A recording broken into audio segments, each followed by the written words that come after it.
Live NFL trivia every Tuesday night on Twitch at 9 p.m. Eastern. Come show off your football knowledge and have a chance to win cash prizes. Check the link in the description to find out more. And now, on with our feature presentation. It is unbelievably hard to score 3 receiving touchdowns in a single game. There have been tons of great receivers throughout the history of the NFL, with Pro Bowlers and All-Pros and Hall of Famers, and yet there are some incredibly notable names among this group who have never had 3 touchdowns in one game. Charlie Joyner is a Hall of Fame receiver who was a big part of San Diego's incredible offense at the turn of the 1980s. Never had a 3-touchdown game.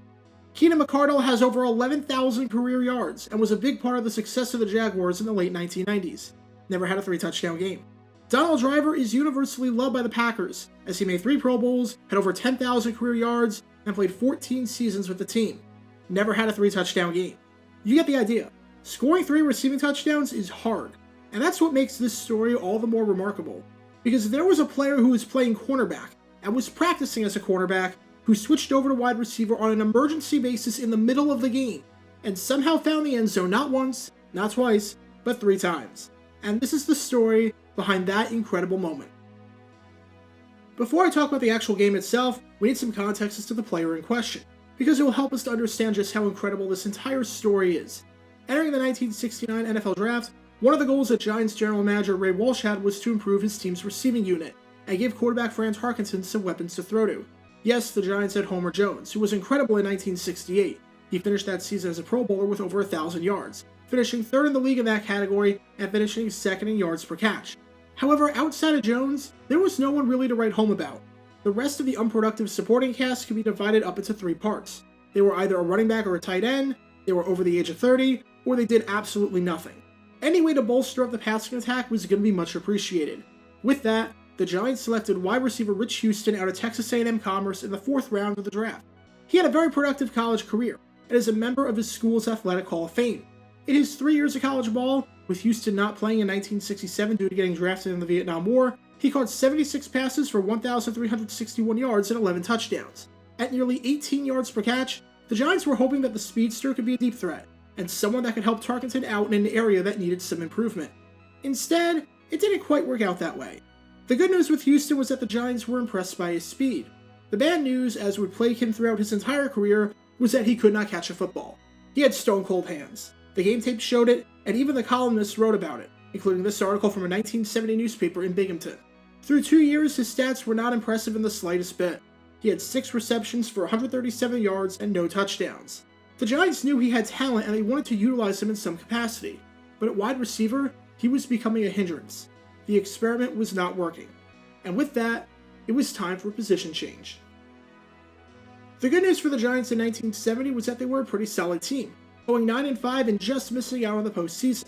Funny story, the Giants lost to the Rams 31-3 in the final week of the season. If the Giants won that game, then not only would they be in the postseason, but the final playoff spot between Dallas and Detroit would have been decided by an untelevised coin flip. That's right, a coin flip was 1 game away from determining who was going to make the postseason that year. You can learn more about that bizarre incident by clicking the card in the upper right corner. The bad news for the Giants was that their receivers were not very good, Houston included. They decided to draft Rocky Thompson, a speedster at wide receiver and running back, in the 1st round of the 1971 NFL Draft. And with Thompson now on the team and with Houston being pushed down the depth chart, the coaching staff still wanted to figure out a way to utilize his speed, so they moved him to defense. They had him playing at cornerback. Now it's important to note that this wasn't the first time Houston had played that side of the ball before. He was somewhat of a two-way player during his college days at Texas A&M Commerce. However, this was the first time he was going to be playing defense at the pro level. Head coach Alex Webster made the switch, and talked about how this secondary had a lot of young promising talent in it. And while Houston was not too thrilled about the move at first, saying that if he had the choice he'd rather play offense, he embraced the opportunity. Houston said that he was now enjoying defense, was developing good chemistry with guys like Scotty Eden and Giants legend Spider Lockhart, and at the moment the coaching staff told him about the switch, he stopped focusing on offense and went all in on the defensive side of the ball. And during that 1970 preseason, Houston at times looked like he was settling into the role. He talked about how he wanted to become one of the best cornerbacks in the league. He got some playing time in the preseason, and did a very good job covering Hall of Fame receiver Don Maynard in an exhibition against the New York Jets. Al Woodall threw 11 passes that game while Houston was on the field, and none of them went Maynard's way. At other times, it looked ugly. In one preseason game against the Eagles, he was unaware of where he was on the field, and had his back turned to the play, when the Giants allowed a 52-yard touchdown. Because of this shaky play, he wasn't going to be a starting cornerback. But he was still about to make an unbelievable impact with the team in a way that absolutely no one expected. Entering the regular season, Houston was still listed as a cornerback. However, he got flipped back to his wide receiver position after the Giants made a trade with the Chicago Bears for veteran quarterback Benny McRae. McRae started 112 games with the Bears in 9 seasons, had 27 interceptions, and was a starter for every game on the 1963 Bears team that won the NFL championship. With McRae's arrival, Houston was now back at receiver. However, Houston had to relearn the playbook and completely readjust his style. He was working in the offseason as a cornerback, and as he said, wasn't focusing at all about offense. Now, he had to focus entirely on offense after the move. And with that, we head to opening day of the 1971 NFL season. It's September 19, 1971, and the New York Giants are traveling to Lambeau Field to take on the Green Bay Packers. Houston was not supposed to do anything this game. He was just supposed to ride the bench behind third-year receiver Don Herman. But even the best laid plans go awry, because Herman got injured on the first series. And this meant that Houston, who was a cornerback not even a few days ago, was now going to be thrust into the receiver position out of necessity and by complete emergency. How did he do? He had the game of his life. There are a lot of moments in NFL history that just cannot be explained because of how ridiculous and inexplicable they sound. And this is one of them. A man who was a cornerback and was put into the game completely unexpectedly, and was going up against a Green Bay pass defense that was in the top half of the league in every category in 1970, shredded them. He scored on a 6-yard touchdown in the second quarter to tie the game at 7 apiece, scoring the first points of the season for New York. Then he scored a 39-yard touchdown later in the quarter to give the Giants a 14-7 lead. And then in the third quarter, he scored on an 81-yard touchdown to give the Giants a 35-17 lead. He used every bit of his speed on that play. When all was said and done, the Giants won this game 42-40. And Rich Houston was the man of the hour. He had no receiving touchdowns in his career before this game. He had 3 on this day. He had 6 career catches before this game. He had 6 on this day. And he had 137 career receiving yards before this game. He had 151 on this day. After the game, Houston said that this performance was the best of his career, and that he just wanted to do whatever it takes to help his team win. That raises the question. Now that Houston was back at receiver, and was clearly capable of playing, was that one game a fluke, or a sign of things to come? Unfortunately for him, it was the former. After that game, Houston was inserted into the starting lineup, because of course he was. Especially when the starter isn't great, you're not going to take out a man with blazing speed who just scored 3 touchdowns and had over 150 yards. However, he couldn't do much after this game. He continued to struggle with drops, which was an all too common theme throughout his career.